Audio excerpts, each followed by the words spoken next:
Okay, I'm working on this 2006 Chrysler Town & Country, and I'm going to be changing out these front brake pads here today, and I'll go ahead and show you what I have here.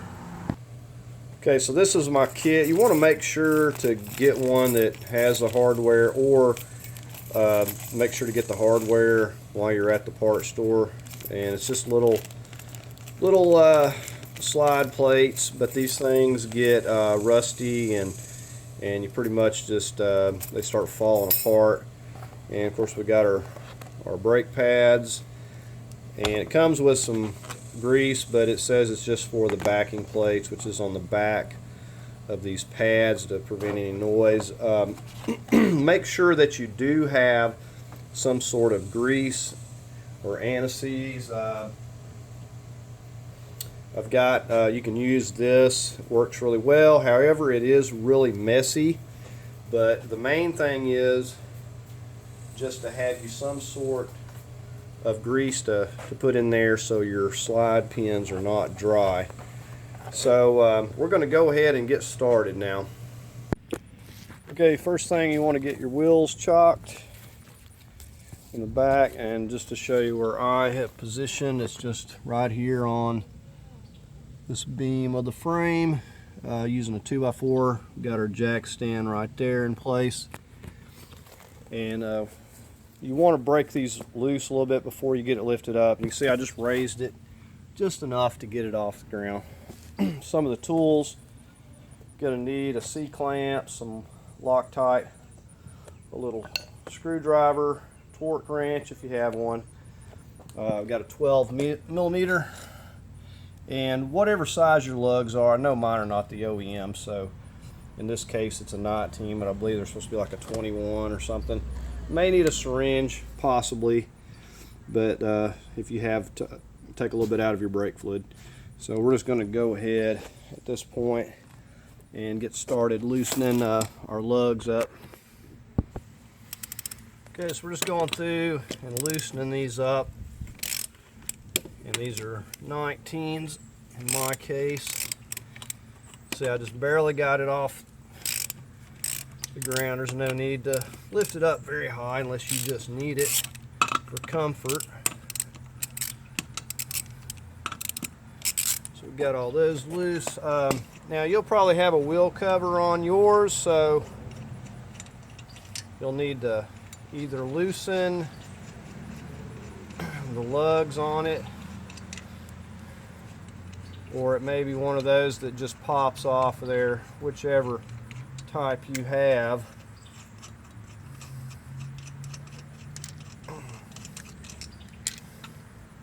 Like I said, these are not the OEM lugs. Right, so we'll go ahead, we got the vehicle supported, we'll go ahead and get this tire out of the way. Okay, so I turned the wheel a little bit here so you can see these. Got a 12 millimeter here and right here. So we just need to go ahead and start loosening those up. Okay, so I got my 12 millimeter on the top, and we're going to go ahead and completely remove, or we won't completely remove it, we'll get it most of the way, and then we'll go ahead and get on that lower one. Okay, now we'll go ahead and get on this lower one here.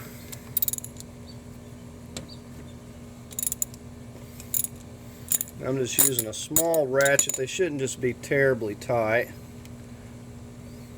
Go ahead and get that one out. Okay, and there's those two, what those look like, just some little tiny bolts. Now what we're going to need to do, this is kind of sticks on here, and a lot of times you can take and put a little pressure and be able to get this off of here just by like prying in here a little bit and just getting a hold of it. Essentially pushing against that piston. Okay, so essentially all I've done is kind of like put a little pressure here where it's pushing the rotor back against the piston there, and just kind of done the same thing at the bottom and freed up the room. Now we can go ahead and lift this off. I'm just going to set it right on top. Okay, we just got it set in there. It's stable enough for now. We can just set it there. It'll be fine. Okay, you can see the condition of these is not really good. We're gonna try to wiggle them out of here. These are really rusty. You can see we still got a little on there, but they're getting in pretty bad shape. The other side was way worse. It was down in actually to the metal. And you can see these clips that are supposed to go on here, they're just completely rusted and just falling off. Take a look at this side over here.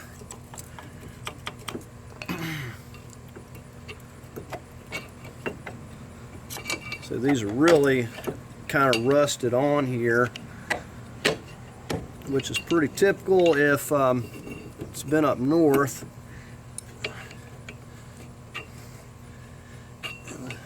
And you know, usually these things would just come right off, but it's kind of stuck here. So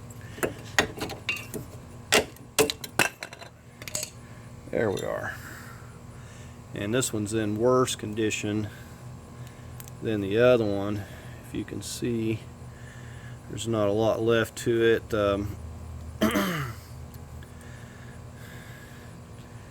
Now the rotors are very questionable, but I'm not going to change them out at this point, but it's probably going to be something that's going to need to be addressed definitely in the near future. And here's what's left of these.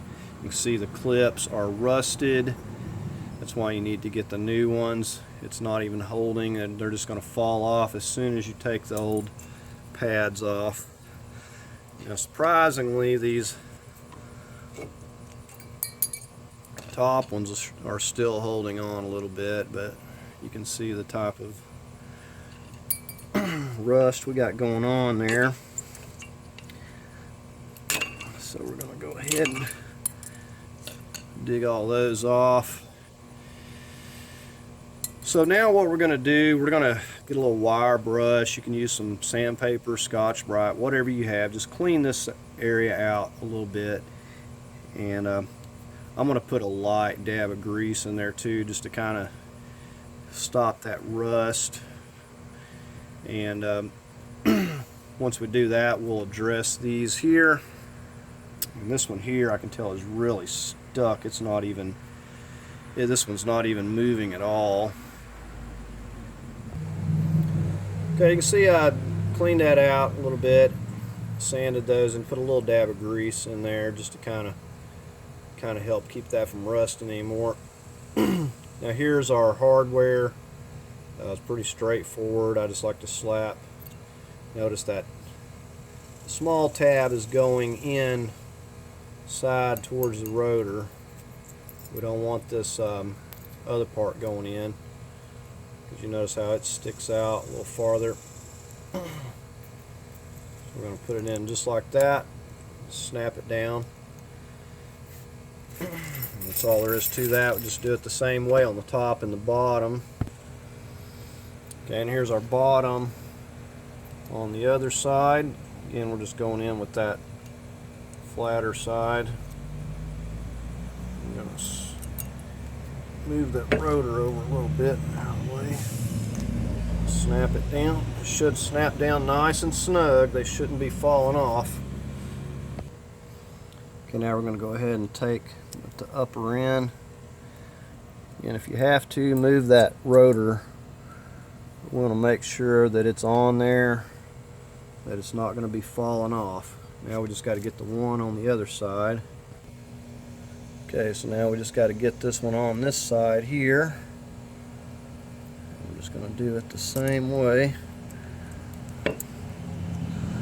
Make sure it goes on nice and tight. So there's all four of those. Okay, now we're going to pop this boot off, and this one here is not turning a whole lot. There's a rubber boot on here, and it should be able to move in and out freely. It's got a lot of gunk on here. We're going to kind of clean this off a little bit. If you do take this one out, this one's a little bit more difficult to get back in because it has a rubber boot, but you may have to force it back in, or even get a C-clamp because it kind of really wants to stick on that rubber part there. But I want to clean this off real good, and I'm just putting some clean grease. Just use what you have. You got actual brake caliper lube, you can use that. Just the main thing is just to make sure that it's greased up. And this one is it's not dry, so it's still in pretty good shape, but it definitely is not moving easily, so I want to clean it up and see if I can get it freed up a little bit.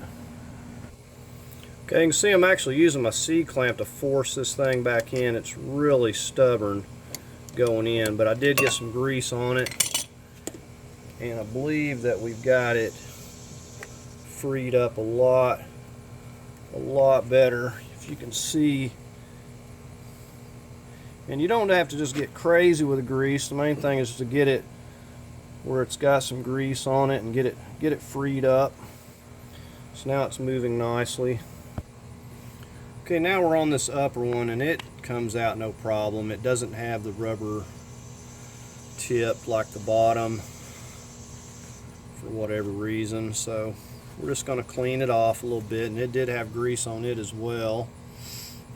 So we'll just get a little bit of grease and just go back in with it here.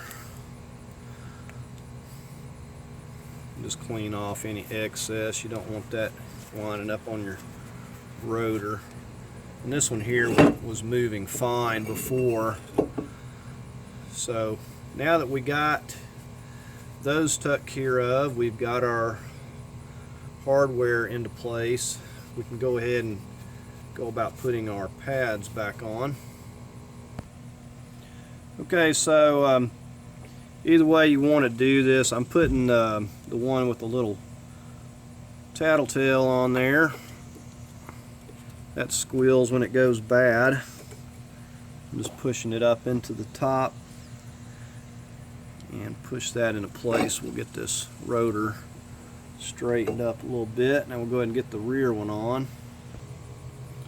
Okay, now I'm just going to do this the same way. We'll just kind of push it up into the top and work it down into the bottom. Sometimes you got to push up pretty firmly to get it started, and then you still may have to work with it if it doesn't want to cooperate. And this one is really, and we can also rotate it around and see if it's easier. And there we go. So that was just really tight, so it was easier to start it on the bottom. So there we got our pads on. You can see a huge difference in these. Okay, and there's another look at our nice new pads and hardware. And it's going to make a big difference. Okay, so we got to push this piston back. I'm going to put the old pad, and we're going to set our C-clamp up just right over this,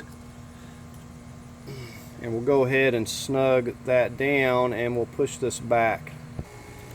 Okay, the other thing I'm going to do with the hood up, I'm going to watch my level on this right here and make sure that we're not going to overfill it. It's about to right here, so we're just going to go ahead and push it back as far as it'll go, and we'll just monitor that and make sure it's not going to overflow. Okay, got our C-clamp on here. We're watching the tank, and we're going to push this back. There's nothing to it. We're just kind of in the center and slowly pushing it back. We got to have it all the way back for our new pads, or we'll never get it back on.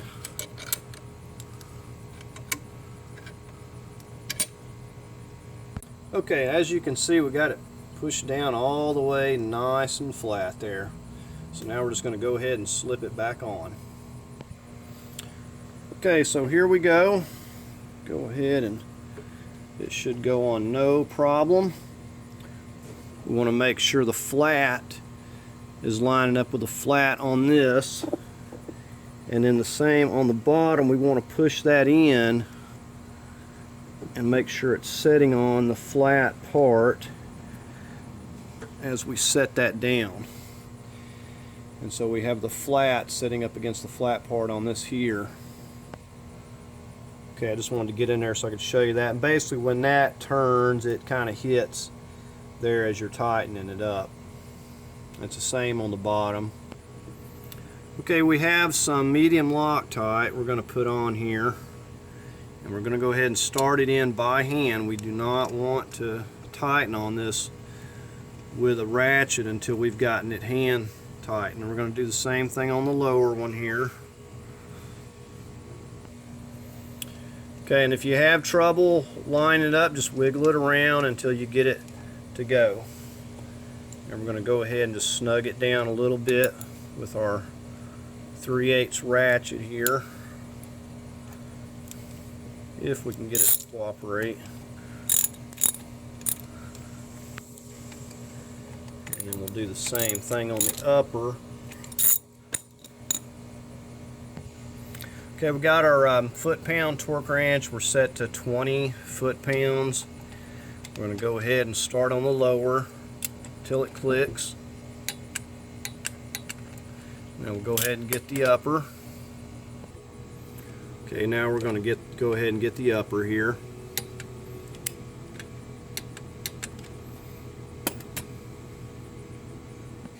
Okay, now also our brake fluid did not overflow, so we were good on that. So we went ahead, we got our brakes on, and they look really nice. We'll go ahead and straighten the wheel up here, and we'll go ahead and now we just have to get our tire back on. Alright, so we're going to go ahead and get our wheel back into place here.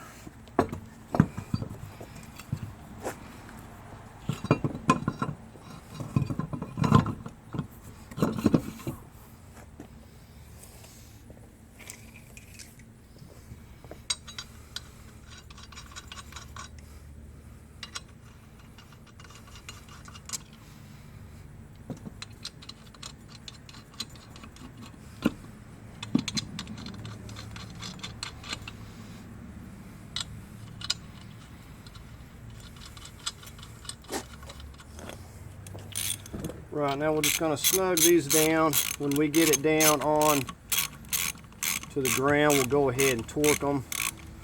We'll go 100 foot-pounds. Always go in a crisscross pattern.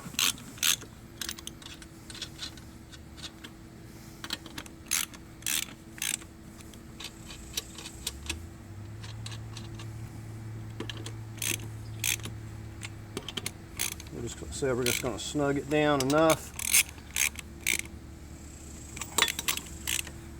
And once we get the weight on it, we'll go ahead and give it the final torque here. Okay, so we're going to go ahead and get this jack stand out of here. And we'll go ahead and lower the weight back down onto the tire. And remove our jack.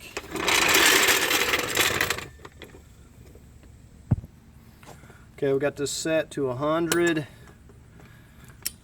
So we're going to go in a crisscross pattern.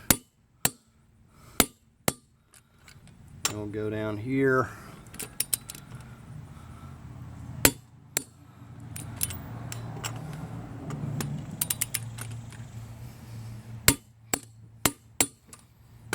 Guess it's more of a star pattern.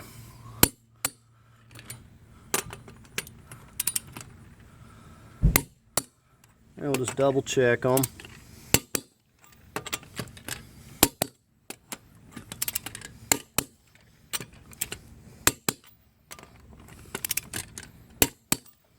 Alright, now all we got to do is get our chocks from behind the wheels and we're ready to test it out. Okay, so that's going to do it for this video on replacing these front brake pads on this 2006 Chrysler Town & Country. I hope you found it helpful. If you did, please give it a thumbs up. And as always, I invite you to subscribe, and thanks for watching.